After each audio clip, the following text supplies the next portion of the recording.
Sweetie, I'm trying to finish this. On a scale of 1 to 10, how much would you say that our relationship over the course of the past 6 months has helped you keep in a positive emotional state and more generally has been a factor of improvement of the quality of your existence?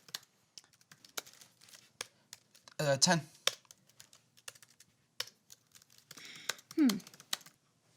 You know, I would really prefer if you were honest with me when we're having our weekly open heart conversations.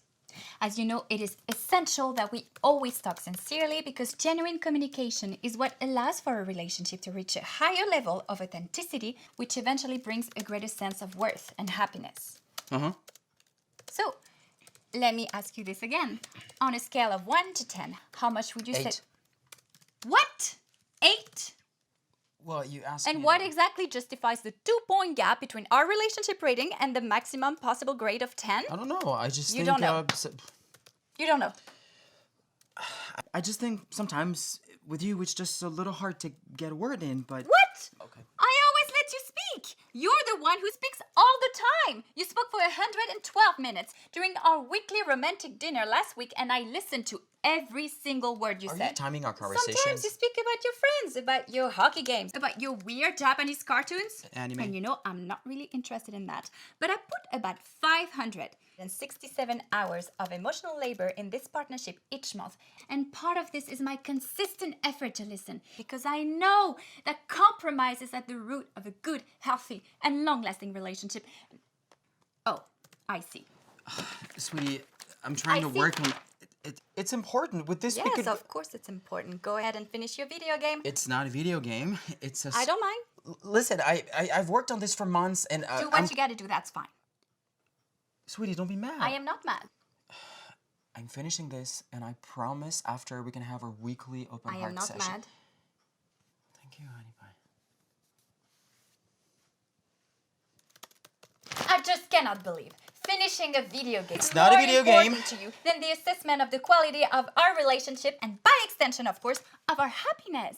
Because, you know, a lot of people tend to forget that at the end of the day, on your deathbed, all you will think about is not that game you were playing. It's not a game. But rather the good days you've had among friends and family and loved ones. And Sweetie, just give me 5 I minutes. strongly believe that what we have is precious, and I am a little bit offended that you would not as well consider... It's a screenplay. I'm writing a screenplay. I'm on the last scene, and I need to finish this today. What? You're writing a screenplay? Yes. I've been keeping it under wraps because I wanted to protect my inspiration and creative energy from any outside influences. I couldn't figure out the ending for the last 2 weeks, but I just had a breakthrough, and it's... What's it about? Okay. You know how at the end of Back to the Future Part 3 film, Doc and Clara say goodbye to Marty and Jennifer before leaving on the time train?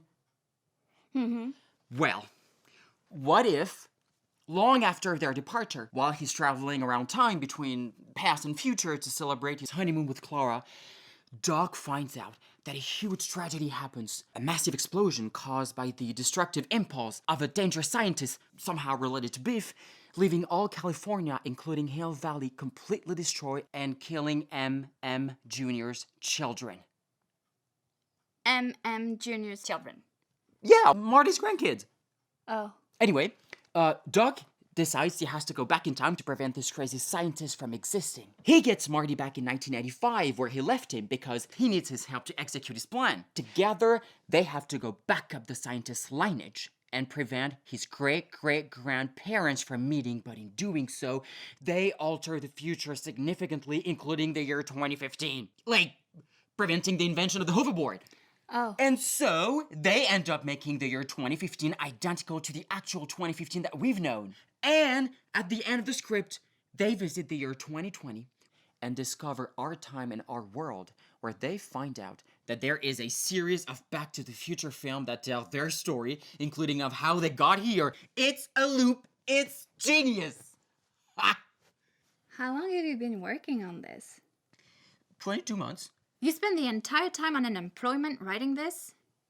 Baby, I can't believe you would even say that. You know very well that one of the core duties of a partner in a relationship you is said to be supportive of that the... you were working on a business. I said I had an amazing business opportunity, which is this incredible idea. The screenplay. I've been doing a lot of research on the internet forums. I made my elevator pitch on Back to the Future Reddit, and it got 168 upvotes, which was the highest in the Back to the Future sequel fanfiction subreddit for that day. People want to see Doc and Marty back together. Once we sell this, we're gonna be set for life. Oh, how much do you think we can sell it for? But I don't want to jinx it, but I'm thinking, well, 7 figures. Really? And with this money, I can finally start my couples counseling business. Yes, sweetie, in Spain. Oh my God, I'm so proud of you. Ooh, how about we celebrate? I just got my last unemployment check. Ooh.